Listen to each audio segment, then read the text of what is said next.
So hello my dear lovely student, आप सभी का वेलकम है पीपीआई ट्यूटोरियल के यूट्यूब चैनल पे। और आज से हम लोग शुरू करने जा रहे हैं आपका डेली लाइफ क्लासेस, जो कि आपका यूट्यूब चैनल पे फ्री ऑफ कॉस्ट चलेगा। सो क्लासेस के बारे में आपको टाइम शेड्यूल और कौन सा सब्जेक्ट किस दिन होगा, उसके लिए आपको टेलीग्राम चैनल ज्वाइन करना होगा। टेलीग्राम चैनल का नेम है पीपीआई ट्यूटोरियल, स्क्रीन पर भी देख सकते हो, नहीं तो डिस्क्रिप्शन बॉक्स में लिंक है, उसको भी क्लिक करके आप जा सकते हो। जस्ट आपको पीपीआई ट्यूटोरियल सर्च करना होगा टेलीग्राम चैनल पर। वहाँ पर आपको फ्री ऑफ कॉस्ट सारा आपको क्लास का PDF, टाइम शेड्यूल और सही टाइम पे आने पे आपका टेस्ट भी कंडक्ट कराया जाएगा। सो आज की क्लास में हम लोग VVI क्वेश्चंस करेंगे for paramedical and paramedical matric Bihar के लिए, और अच्छे से हम लोग पूरा डिटेल में करेंगे with extra detail.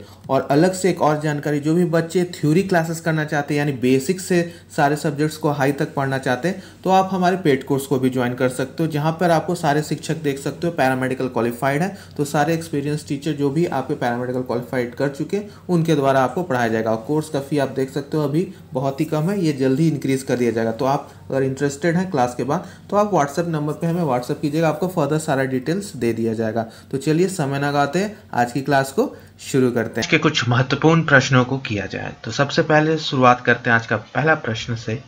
National development council was established in, यानी राष्ट्रीय विकास परिषद की स्थापना कब हुई थी? तो 1948, 1950 में, 1952 में या 1947 में? तो आपको उत्तर सही बताना है कि राष्ट्रीय विकास परिषद की स्थापना कब हुई थी। तो इसका करेक्ट उत्तर हो जाएगा आपका ऑप्शन नंबर बी, 1950 में। ठीक है, सो नेक्स्ट क्वेश्चन पे चलते हैं। फिर से ये आपका एक रिपीटेड प्रश्न है। प्लानिंग स्टार्टेड इन, भारत में योजना प्रारंभ हुई 1951 में, 1950 में, 1952 में, इनमें से कोई नहीं। सो करेक्ट उत्तर क्या हो जाएगा? 1950 में, यानी ऑप्शन नंबर बी। ठीक है। Which of the following is the central bank of India, निम्नलिखित में से कौन सा भारत का केंद्रीय बैंक है? Central bank of India, Reserve Bank of India, state bank of India या डी पंजाब नेशनल बैंक? तो आपका करेक्ट उत्तर क्या हो जाएगा? Yes, state bank of India, यानी आपका सॉरी, इसका करेक्ट उत्तर हो जाएगा आपका रिजर्व बैंक ऑफ इंडिया। ठीक है, RBI। RBI आपका रिजर्व बैंक ऑफ इंडिया देश का केंद्रीय बैंक है। इसकी स्थापना आपका 1 अप्रैल 1935 में हुई थी और 1 जनवरी 1949 में इसका राष्ट्रीयकरण कर दिया गया था। ठीक है, और इसका मुख्यालय आपका मुंबई में है। ठीक है, मुंबई में मुख्यालय है। ठीक है, ठीक है, चलिए नेक्स्ट क्वेश्चन पे चलते हैं। When did the National Rural Employment Guarantee Scheme came into existence? राष्ट्रीय ग्रामीण रोजगार गारंटी योजना कब आपका आई थी? 2004, 2006, 2002 या 2005? तो करेक्ट उत्तर आपका क्या हो जाएगा? 2006 में। ठीक है, सभी का सही था आंसर। नेक्स्ट क्वेश्चन पर चले। Where is the headquarter of Reserve Bank of India, Reserve Bank of India का हेडक्वार्टर कहाँ है? ठीक है, सो कहाँ है आपका रिजर्व बैंक ऑफ इंडिया का हेडक्वार्टर? तो ये आपका मुंबई में है। ठीक है, मैंने इससे प्रीवियस ईयर्स में भी आपको बता रखा है कि मुंबई में RBI का, और ये एक सेंट्रल बैंक के अंदर आता है। ठीक है, केंद्रीय बैंक। ठीक है, RBI के अभी प्रेजेंट गवर्नर कौन है, ये आपका होमवर्क। ठीक है, और अभी कौन आपके गवर्नर है आपको बताना है प्रेजेंट में। Next question, who prepared the draft good based preamble, लक्ष्य आधारित आपका प्रस्तावना का प्रारूप किसने तैयार किया था? भीमराव अम्बेडकर, राजेंद्र प्रसाद, BN राव या KM, जो कि एक्स ऑफिशियल चेयरमैन थे ऑफ स्क्राइब कमीशन, किन्होंने किया था? तो करेक्ट उत्तर क्या हो जाएगा इसका, जल्दी बताइए। सो करेक्ट उत्तर हो जाएगा आपका Rajendra Prasad, option number B. ठीक है, नेक्स्ट क्वेश्चन पे चलते हैं। Who is the x official chairman of the planning commission, योजना आयोग के आपके कौन थे एक्स ऑफिशियल? देन अध्यक्ष कौन थे? President, vice president, prime minister या स्पीकर ऑफ लोकसभा? सो आपका ये जो प्लानिंग कमीशन था 15 मार्च 1950 को आपका हुआ था, ठीक है। तो भारत सरकार के एक प्रस्ताव के द्वारा योजना आयोग का आपका इस तारीख को गठन किया गया था। तो इसके जो अध्यक्ष थे वो प्रधानमंत्री थे। अभी इसे क्या कहा जाता है? नीति आयोग, ठीक है। अभी प्रेजेंट के नीति आयोग के कौन है चेयरमैन? वो तो पीएम ही रहेंगे। उप चेयरमैन यानी डिप्टी चेयरमैन कौन रहेंगे, ये मैंने आपको बता रखा पहले। तो ये सब क्वेश्चंस आप देखते हो कि ऑफिशियल क्वेश्चंस है, रिपीटेड क्वेश्चंस है, ठीक है। तो इसको अच्छे तरीके से जीके का कर लीजिए, आराम से आपका 50% क्वेश्चन प्रीवियस ईयर्स के ऊपर बेस्ड आ जाएगा। अब देखिए, the age of the member of Rajya Sabha should not be less than, फिर से रिपीटेड क्वेश्चन है कि आपके राज्यसभा सदस्य की उम्र डैश से कम नहीं होनी चाहिए, 25 वर्ष, 30 वर्ष, 35 वर्ष या 28 वर्ष। तो करेक्ट उत्तर क्या हो जाएगा? मैंने आपको प्रीवियस ईयर्स में करा रखा है, सभी को आंसर याद हो गया होगा। यस, 30 ईयर्स, 30 साल, ठीक है। The cabinet at the centre is mainly responsible to, ये भी क्वेश्चन रिपीटेड है। केंद्र के मंत्रिमंडल मुख्य रूप से किसके लिए आपका उत्तरदायित्व है? राज्यसभा, लोकसभा, प्रधानमंत्री या राष्ट्रपति। तो ये मैंने आपको लास्ट टाइम में बताया था कि लोकसभा इसका सही उत्तर होगा, ठीक है। लोकसभा सही उत्तर होगा, ठीक है। तो ऑप्शन नंबर बी। अंतिम प्रश्न, अच्छे से क्लासेस कीजिएगा, रिपीटेड क्वेश्चंस होते हैं, अच्छे से आपको यहाँ से आपको बहुत हेल्प मिलेगा, अच्छे से कीजिएगा, ठीक है। Which has been created by the Indian constitution, किसके निर्माण आपका भारतीय संविधान के द्वारा किया गया है? प्लानिंग कमीशन यानी योजना आयोग, नेशनल डेवलपमेंट काउंसिल यानी राष्ट्रीय विकास परिषद, सी क्षेत्रीय काउंसिल यानी क्षेत्रीय आपका परिषद, रीजनल काउंसिल, और डी इनमें से कोई नहीं, ठीक है। तो आपका इंडियन कॉन्स्टिट्यूशन में ये में से कोई नहीं आपका सही उत्तर हो जाएगा, यानी डी, ठीक है। तो आपका D is the correct answer. So आज की क्लास आपको कैसे लगी? बहुत ही अच्छे क्वेश्चंस थे और कम क्वेश्चन। क्या होगा? पहला क्वेश्चन का आंसर हिंदी इंग्लिश दोनों में है, जैसा कि मैंने कहा। पहला क्वेश्चन, पार्सेक का मात्रक क्या है? समय का, दूरी का, आवृत्ति का, कोणीय त्वरण का, ठीक है। टाइम का, डिस्टेंस का, फ्रीक्वेंसी का या एंगुलर एस्केलेशन का। और ये चीजें इतना डिटेल में आपको बस यहाँ पीपीआई पर ही मिलेगी, पीपीआई ट्यूटोरियल पर। क्वालिटी सबसे ज़्यादा इम्पोर्टेंट है क्वांटिटी से, ठीक है। और ये चीज़ आपको हमेशा इसी चैनल पे मिलेगी, और आप कहीं भी चले जाओ, इतना क्वालिटी और क्वांटिटी दोनों को बैलेंस कोई नहीं कर सकता, ठीक है। सो बताइए अब आंसर क्या होगा? पार्सेक किसका यूनिट है? तो पार्सेक आपका डिस्टेंस का यूनिट है, ठीक है। हम लोग डिस्टेंस नापते हैं और सबसे बड़ा डिस्टेंस नापने का पार्सेक ही यूनिट होता है हमारा, ठीक है। पार्सेक मात्रक किसका है? तो दूरी नापने का, ठीक है। इसके बाद सबसे क्या होता है? Light years. लाइट ईयर्स में भी हम लोग दूरी नापते हैं। तो एक पार्सेक बराबर कितना होता है? एक पीसी बराबर आपका होता है 3.08 इंटू 10 का पावर 16 मीटर, ठीक है, जिसको कि हम लोग 3.26 लाइट ईयर्स भी बोलते हैं, ठीक है। लाइट ईयर्स के ऊपर सवाल आ सकता है, ठीक है, तो लाइट ईयर्स याद रखना। ये हो गया पहला क्वेश्चन। दूसरा क्वेश्चन देखते हैं। A constant force of 5 Newton is applied on a block of mass 20 kg for a distance 2 meters, ठीक है। The kinetic energy acquired by a block is 20 joules, 15 joules, 10 joules या 5 जूल।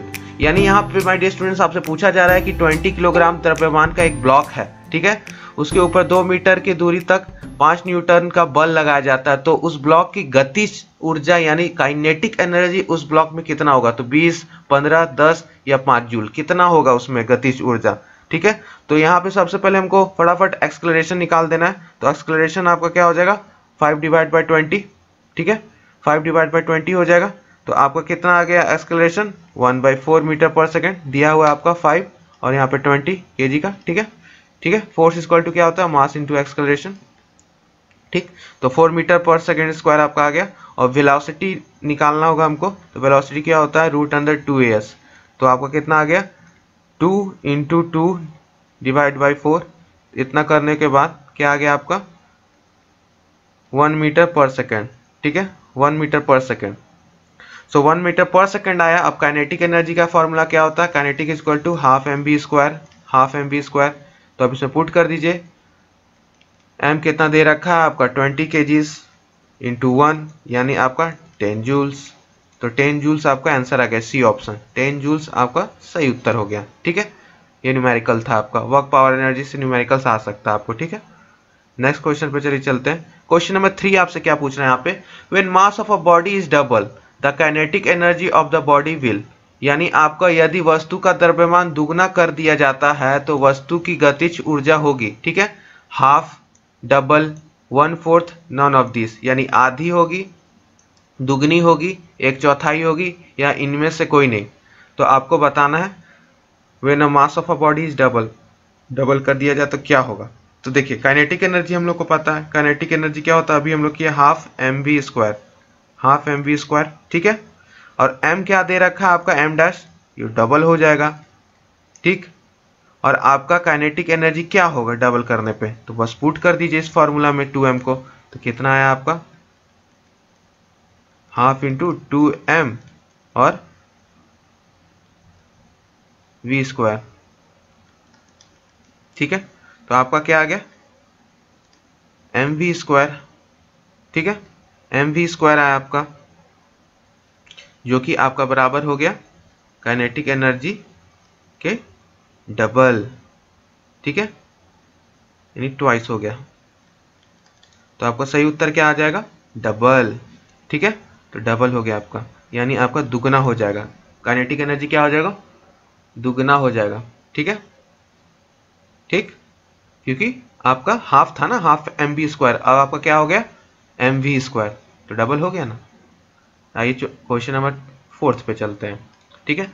क्वेश्चन नंबर 4 क्या बोल रहा है, a resistance allow a current of 0.02 ampere to flow through it when there is a potential difference of 10 volt between its and the resistance of a resistor is, ठीक है, यदि आपको एक प्रतिरोध पर 10 वोल्ट का विभव अंतर लगाने पर 0.02 एम्पियर की धारा प्रभावित होती है तो प्रतिरोधक का प्रतिभाव कितना होगा, 100 ओम, 300 ओम, 200 ओम या 500 ओम, जल्दी बताइए आंसर कितना होगा, फास्ट।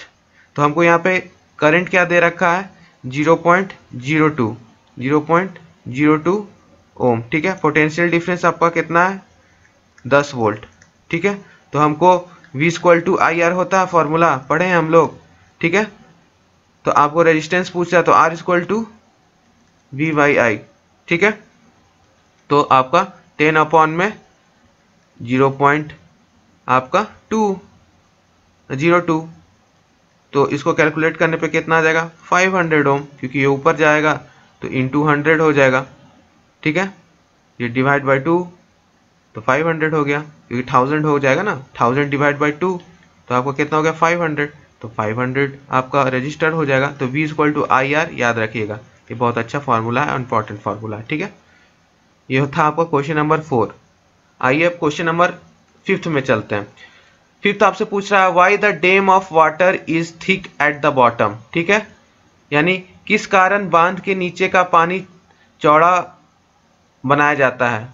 जो आपका डैम होता है ना, रिजर्वायर के नीचे का पार्ट थिक क्यों बनाया जाता है, ठीक है, रिजर्वायर का नीचे का पार्ट थिक क्यों बनाया जाता है, क्योंकि क्वांटिटी ऑफ वाटर इंक्रीज हो जाता है डेप्थ में, डेंसिटी ऑफ वाटर इंक्रीज हो जाता है डेप्थ में, pressure of water increases with depth, temperature of water increases with depth. बहुत ही अच्छा क्वेश्चन है, ठीक है, बहुत ही अच्छा क्वेश्चन है, यानी गहराई के साथ जल की मात्रा बढ़ती है, गहराई के साथ जल का घनत्व बढ़ता है, गहराई के साथ जल का दाब बढ़ता है, या डी गहराई के साथ जल का ताप बढ़ता है। तो आपको बताना है इसमें से क्या होगा सही उत्तर, ठीक है, तो जल्दी बताइए कमेंट करके लाइव चैट में क्या होगा आपका सही उत्तर, जल्दी बताइए। तो इसका सीधा सीधा सरल आंसर है ऑप्शन नंबर सी, गहराई के साथ जल का दाब बढ़ता है, प्रेशर आपका of water increase with depth. इसलिए हम लोग कहते हैं ना, जो स्कूबा डाइवर्स होते हैं, जो समुद्र में जाते हैं, उनका भी एक लिमिट होता है, उस लिमिट से ज्यादा नीचे नहीं जा सकते हैं वो लोग, ठीक है। और सबमरीन्स जो भी यूज करते हैं हम लोग, सबमरीन्स, उसमें भी बहुत लिमिट रहता है, पूरा नीचे नहीं जा सकता, ये तो इतना प्रेशर होता है। सोचिए सबमरीन आपका बना हुआ होता है पूरा लोहा का, फिर भी उसको पानी समुद्र दाब सकता है, जैसे एक बोतल को हम लोग हाथ से दाब सकते हैं अगर ज्यादा नीचे चला जाए डेप्थ में, तो विथ गोइंग डाउन आपका प्रेशर बढ़ता है, ठीक है। और ये किस फॉर्मूला या आपका नियम पे आधारित है, कमेंट कीजिएगा, जिसका सही कमेंट आएगा हम उसको पिन करेंगे और वेरी गुड देंगे, ठीक है, कमेंट में, ठीक है, पिन कर देंगे उनका कमेंट, सबसे ऊपर दिखेगा उनका कमेंट और उनको वेरी गुड देंगे, ठीक है। तो तो ये आपका 5 क्वेश्चन हो गया। चलिए नेक्स्ट क्वेश्चन पे चलते हैं। क्वेश्चन नंबर 6 आपसे क्या पूछा है देख लेते हैं। The transformer is devise on the principle of, यानी आपका ट्रांसफॉर्मर है जो निम्नलिखित में से कौन सा सिद्धांत पर ट्रांसफॉर्मर कार्य करता है। तो ट्रांसफॉर्मर, बहुत अच्छा क्वेश्चन ट्रांसफॉर्मर के ऊपर, किस सिद्धांत पर आपका ट्रांसफॉर्मर काम करता है। तो self induction, mutual induction, AD current, none of this, यानी स्वप्रेरण, अनियोनन प्रेरण, भैवर धारा, या इनमें से कोई नहीं। तो आपको बताना है self induction, mutual induction, C eddy current, none of this. तो जल्दी बताइए किस पे काम करता है। जी हाँ, करेक्ट आंसर है। ट्रांसफार्मर आपका म्यूचुअल इंडक्शन पे काम करता है, ठीक है। और ट्रांसफार्मर का फॉर्मूला याद कर लीजिएगा, हम नहीं बताएंगे, ये होमवर्क है। इसी बहाने आप पलटोगे तो ट्रांसफार्मर वाला चैप्टर, ठीक है। जल्दी से लाइक कर दीजिए, इतना कम लाइक है, लाइक करिए, ठीक है। वीडियो को लाइक कर दीजिए, ठीक है। इतना तो आप कर ही सकते हो, ठीक है। फटाफट लाइक कर दीजिए सभी कोई, नहीं तो क्वेश्चन और हार्ड हार्ड लाएंगे। जल्दी जल्दी, हाँ चलिए आ जाइए। सो आपका क्वेश्चन नंबर 7 क्या पूछ रहा है। क्वेश्चन नंबर 7 पूछ रहा है the weight of a floating body is equal to, यानी किसी तैरती वस्तु का भार बराबर होता है। पहला अपथ्रस्ट और बायोंट फोर्स के चलते, दूसरा mass of the liquid in pot, mass of the body, D non of this, यानी आपका उत्प्लक बल के कारण, पात्र में भरे द्रव्य के द्रव्यमान के कारण, वस्तु के द्रव्यमान के कारण, इनमें से कोई नहीं। So you have to tell here that because of the which reason the weight of the floating body is equal to, ठीक है। किसके कारण आपका फ्लोटिंग बॉडी आपका तैरता है, तो वो वेट आपका कहाँ से आता है, तो आपका वो अपथ्रस्ट में। सो जैसा कि बता रहा था मैं कि आपका जो फ्लोटिंग होता है, wait of the floating body, वो आपका अपथ्रस्ट का होता है। जैसे कोई भी आप चीज़ पानी में डाले हो तो वह तैर रही है, नीचे नहीं जा रही है, तो फोर्स नीचे से उतना ही लग रहा है जितना वेट है इसका, तभी वो नीचे नहीं जा पा रही है। तो बायोंट फोर्स उसको बोलते हैं, ठीक है। ए ऑप्शन, ठीक है, अपथ्रस्ट और बायोंट फोर्स, ठीक। क्वेश्चन नंबर 8 पे आ जाते हैं। In which colour of light has the minimum scattering. बहुत अच्छा क्वेश्चन, इस पे डायरेक्टली विबजियोर के ऊपर क्वेश्चंस आपका आता है, ठीक है। सो आपका स्कैटरिंग सबसे क्या होता है, तो स्कैटरिंग किस चीज का होता है, ठीक है। लीस्ट पूछ रहा है, तो लीस्ट में आपका रेड कलर का होगा, ठीक है। सबसे ज्यादा स्कैटर कौन करता है, तो वायलेट। क्यों करता है, क्योंकि इसका तरंग दैर्घ्य यानी लैम्डा कम होता है और रेड का ज्यादा होता है, इसलिए तो रेड पेन लिख रहा हूं तो आपको ज्यादा अच्छा से दिख रहा है। यही वायलेट लूंगा तो आप लोग मैसेज करोगे सर रेड पेन यूज कीजिए, रेड पेन यूज कीजिए।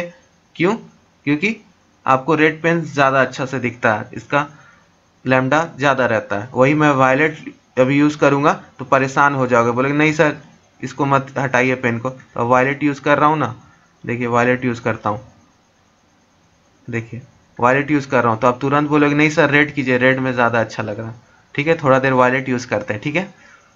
ओके चलिए। सो 8वां का क्या हो गया आपका आंसर, लाल, ठीक है। प्रकाश की किस तरंग में न्यूनतम प्रकीकरण होता है, तो आपका लाल का, ठीक है, मिनिमम स्कैटरिंग। तो ये था आपका क्वेश्चन नंबर 8। आइए क्वेश्चन नंबर 9 पे आते हैं। क्वेश्चन नंबर 9 आपसे पूछ रहा है a total charge of 90 Coulomb's flows in a conductor during a time of 5 minutes, the strength of a current in the conductor will be, ठीक है। सो आपको यहाँ पर एक चालक में 5 मिनट में 19 कूलम आवेश प्रभावित होता है, तो चालक में धारा का परिमाण क्या होगा, तो आपको बताना है, ठीक है। क्या होगा इसका सही उत्तर, तो आपको क्यू कितना दे रखा है, गिवन डेटा हमेशा न्यूमेरिकल्स में लिख लीजिए। पहले क्या दे रखा है, उसके बाद खोजिए कि न्यूमेरिकल कौन सा है। तो 19 कूलम आपको दे रखा है, ठीक है, 19 कूलम, ठीक। उसके बाद टाइम कितना दे रखा है, 5 मिनट्स, तो इसको सेकंड में चेंज करिए, 5 × 60 यानी 300 seconds, right. Am I correct, yes. So after that what we have to do is that we know the formula of current, that is charge upon time। तो current निकल गया, current क्या हो जाएगा आपका 90/300, that will give you the answer 0.3 ampere. आपका ये सही उत्तर क्या हो गया 0.3 एम्पियर। ठीक है, तो चालक का क्या हो जाएगा आपका 0.3 एम्पियर आएगा, क्योंकि हम लोग को पता है I = Q/T होता है, चार्ज अपॉन टाइम, करंट जो फ्लो करता है। ठीक है, तो ये फॉर्मूला पे आपका ये बनेगा। ठीक है, नेक्स्ट क्वेश्चन चलते हैं, question number 10। A gas is found to have the formula COX. Its vapor density is, बहुत अच्छा numerical, is 70. The value of X will be, यानी एक गैस का सूत्र COX है, COX है, इसका वाष्प घनत्व 70 है, तो X का मान बताओ कितना होगा। 7, 4, 5, 6 क्या होगा, जल्दी बता दीजिए। वेपर डेंसिटी पहले दे रखा है आपको, तो वेपर डेंसिटी कितना दे रखा है आपको, वेपर डेंसिटी VD आपको 70 दे रखा है। ठीक है, अब हमको इसका मॉलिक्यूलर मास निकालना है। ठीक है, तो मॉलिक्यूलर मास यानी mm, शॉर्ट में लिख रहा हूं, mm क्या हो जाएगा 2 × 70 दैट इज 140। फॉर्मूला क्या है आपका COX दे रखा है, COX। ठीक है, तो देयरफॉर इसका मॉलिक्यूलर मास कितना हो जाएगा 12 अपॉन में आपका 16 that is equal to X बराबर 140। अब इसको इक्वेट कर दीजिए, यहाँ इक्वेट कर रहा हूँ, तो इक्वेट करने पे क्या आ जाएगा आपका X × 28 = 140। तो कितना आ गया आपका X 140/28, तो कितना काटने पे आ रहा है X आपका आ रहा 5, तो 5 हो जाएगा, इसका वैल्यू क्या हो जाएगा 5। ठीक है, तो 5 will be the correct answer of this question. ठीक है, तो ये था आपका 10वां का न्यूमेरिकल वेपर डेंसिटी के ऊपर। चलिए नेक्स्ट क्वेश्चन पे चलते हैं, question number 11। Very very good questions isotopes के ऊपर, यानी chapter number 2 class 11th isotopes, पहला ही दूसरा पेज में आपका।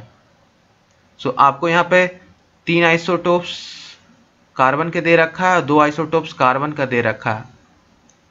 ठीक है, मैंने तो देखते ही आंसर बता दिया वैसे, लेकिन क्या है isotopes, isobars, isotopes, isobar respectively, और डी आइसोबार्स एंड आइसोटोप्स, तो ये दोनों को आपको एंड दे रखा है, यानी ये एक ग्रुप, ये ग्रुप ए, तो आपको समस्थानिक, संभारिक क्रमशः आपका समस्थानिक तथा संभारिक क्रमशः आपका समस्थानिक तथा समस्थानिक क्या है आपका। तो ये आपका देख रहे हो कि नीचे जेड सबका इक्वल है, जेड आपका 6, 6, 6 है। ठीक है, ठीक है, और इसका आपका 12, 13, 14 है, तो सेम आपका मैंने बता रखा है, सेम आपका रहेगा जेड, डिफरेंट रहेगा ए, तब इसको हम लोग क्या बोलते हैं आइसोटोप्स। तो ये क्या हो गया आपका आइसोटोप्स। अब यहाँ देखो, यहाँ पर भी देखोगे तो दोनों 17, 17 है, ऊपर 35, 37 है, तो ये भी आपका सेम जेड और डिफरेंट ए है, तो ये भी हो गया आइसोटोप्स। ठीक है, तो ये आपका आइसोटोप्स हो गया ए। ठीक है, ये क्या हो गया समस्थानिक। अब आइसोबार्स किसे कहते हैं, जस्ट अपोजिट इसका कर दो, सेम ए डिफरेंट जेड, तब उसको हम लोग आइसोबार्स बोलते हैं। ठीक है, तो यहाँ पे आइसोबार्स नहीं है। नेक्स्ट क्वेश्चन पे चलते हैं।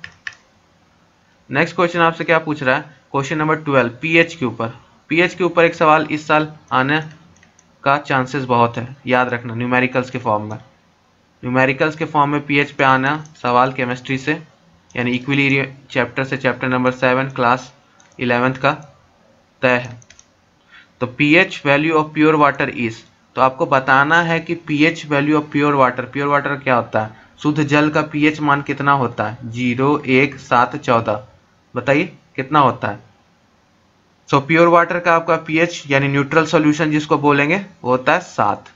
ठीक है, 7। एसिडिक का कितना रहेगा आपका 7 से कम, बेसिक का कितना रहेगा क्षारीय का आपका 7 से ज़्यादा, अम्लीय का 7 से कम।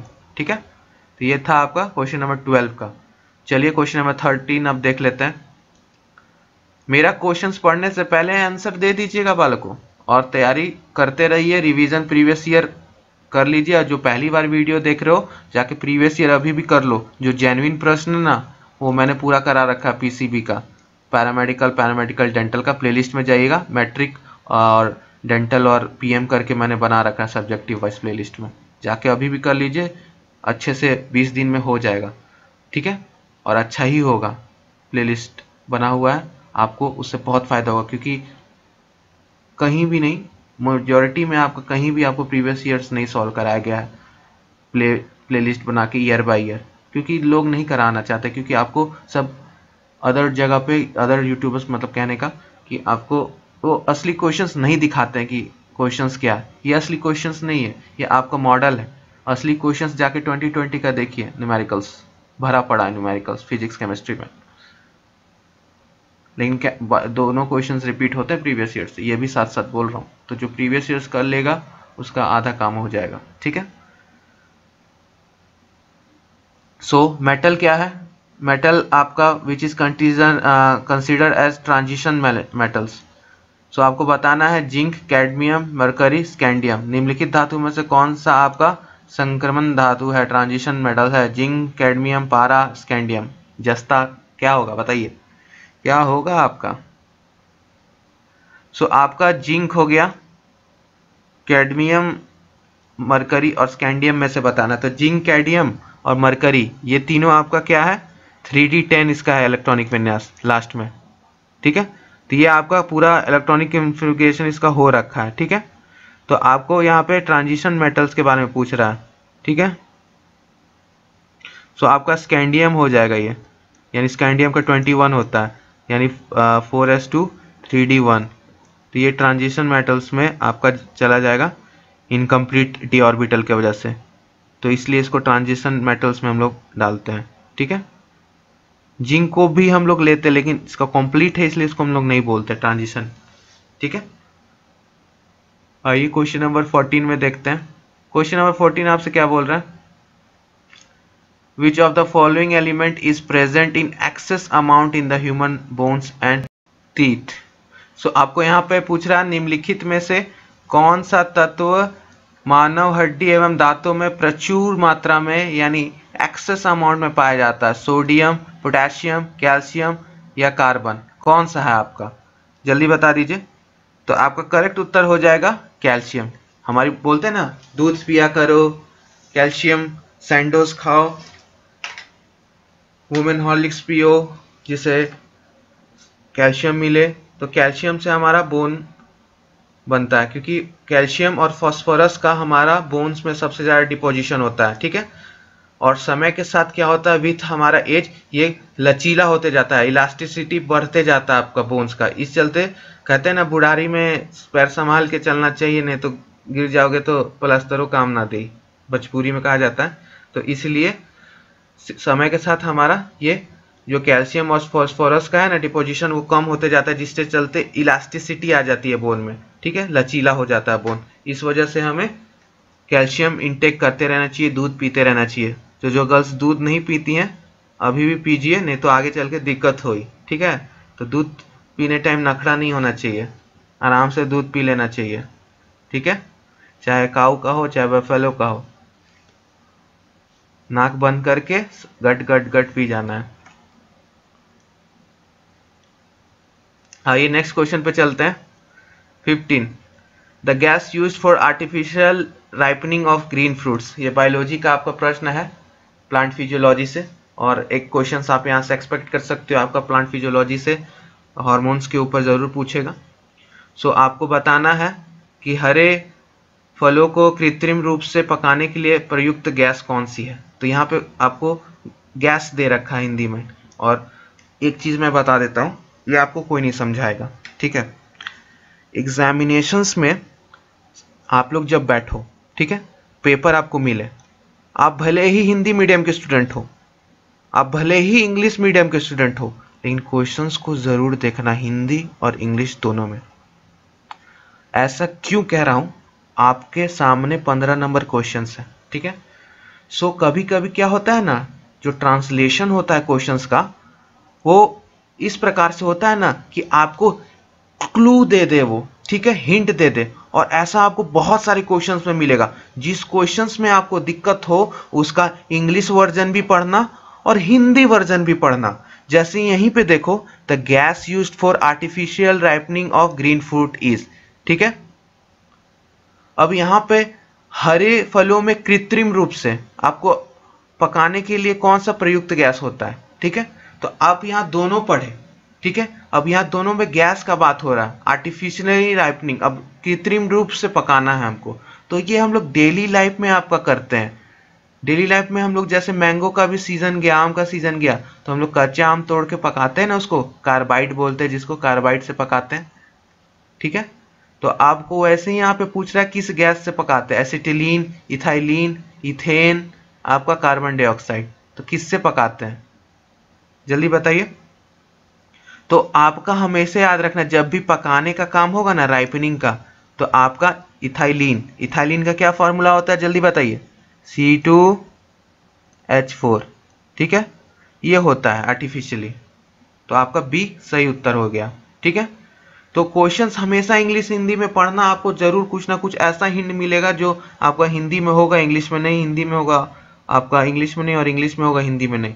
तो इससे आपको बेनिफिट होगा, खासकर न्यूमेरिकल्स में या वन लाइनर क्वेश्चंस में, ठीक है। क्वेश्चन नंबर 16 पे चलते हैं। क्वेश्चन नंबर 16 आपसे क्या पूछ रहा है, cosmetic powder are prepared from, यानी आपको बताना है कॉस्मेटिक पाउडर आपका एस्बेस्टोस, टैल्क, जिप्सम, आपका सरपेंटाइन। सरपेंटाइन किससे होता है, asbestos, talc, gypsum, serpentine. Cosmetic powder किससे बनाया जाता है, जल्दी बता दीजिए। तो कॉस्मेटिक पाउडर हम लोग बोलते हैं टैल्क, टैल्क ये हम लोग यूज भी करते हैं, टैल्कम पाउडर बोलते हैं ना, क्यों टैल्कम पाउडर अपना मुंह पे हमेशा घसती रहती हो, ये सब, तो वैसे ही पे टैल्कम पाउडर हो गया आपका, ठीक है, टैल्क। सो ये आपका 17वां नंबर क्वेश्चन पे आ जाइए कि in the given reactions 2Na+S जो आपको देगा Na2S, ठीक है, इसका नेमिंग आपको कमेंट करना है, Na2S को हम लोग क्या बोलेंगे, केमिकल नेम इसका कमेंट कीजिएगा, जिसका सही होगा उसको वेरी गुड। सो दिए गए अभिक्रिया में आपका 2Na+S जोड़ के आपका Na2S सल्फर होता है। तो आपको बताना ये ऑक्सीडाइज हुआ रिएक्शन में, रिड्यूस हुआ, यानी सल्फर के बारे में बताना, ये जो आपका सल्फर है S वो क्या हुआ, ऑक्सीडाइज हुआ, यानी ऑक्सीजीकृत हुआ, आपका रिड्यूस हुआ, अपचयित हो गया, या सी आपका ऑक्सीडाइजिंग एजेंट होगा, अपचयक, या आपका नॉन ऑफ दिस। सो ये आपका फंडा किस चीज पे बेस्ड है, ऑक्सीजीकरण अवस्था, क्या, ऑक्सीजीकरण स्टेट। तो सबसे पहले रिएक्शंस लिखो, रिएक्शंस क्या देख रहा है, 2Na+S आपका 0, that is Na divide by 2 S minus, ये प्लस हो गया, ये माइनस हो गया, ठीक है। तो आपका यहाँ पे 0 है और यहाँ पे माइनस है, ठीक है। तो S आपका क्या हो गया, माइनस हुआ, तो ये आपका क्या हो गया, गेन हो गया, क्या हो गया, गेन हो गया। किस चीज का गेन हुआ, तो इलेक्ट्रॉन का, इलेक्ट्रॉन का गेन हुआ। तो क्या होता है उसको, रिडक्शन। ऑक्सीडेशन में क्या होता है आपका, दिया जाता है। तो आपका क्या हो गया यहाँ पे उत्तर, उत्तर हो गया रिड्यूस, अपचयित, ठीक है। तो चलिए अब नेक्स्ट क्वेश्चन पे चलते हैं my dear students. So next question आपसे यहाँ पे पूछा जा रहा है कि the mixture of CO and H2 is known as, यानी ये मैंने बहुत बार बता चुका, प्रीवियस ईयर्स में आ चुका, पैरामेडिकल मैट्रिक में, पैरामेडिकल डेंटल में, ये सबको याद हो चुका होगा जितने भी स्टूडेंट्स ने प्रीवियस ईयर कर लिया है। सो आपको CO+H2 हम लोग किस गैस को बोलते हैं, synthesis gas, B water gas, C producer gas, या बोथ A एंड B। तो मैंने आपको हमेशा बताया है कि सिंथेसिस गैस भी, यानी शॉर्ट में इसको क्या बोलते हैं, सिन गैस। सभी को याद है ना, यस टाइप कर दीजिए कमेंट बॉक्स में, यस टाइप कर दीजिए, हाँ वेरी गुड। सो आपका सिन गैस और वाटर गैस दोनों बोलते हैं इसको, तो बोथ A एंड B, ठीक है, इसको हम लोग दोनों बोलते हैं D, both A and B, ठीक है। प्रोड्यूसर गैस का फॉर्मूला होमवर्क है और कमेंट बॉक्स में कीजिएगा, ठीक है, कमेंट बॉक्स में प्रोड्यूसर गैस का डालना है आपको, ठीक है। जो जो डालेंगे उनको हम VVI वेरी गुड दे देंगे, ठीक है। जितना वेरी गुड लेना है बटोर लीजिए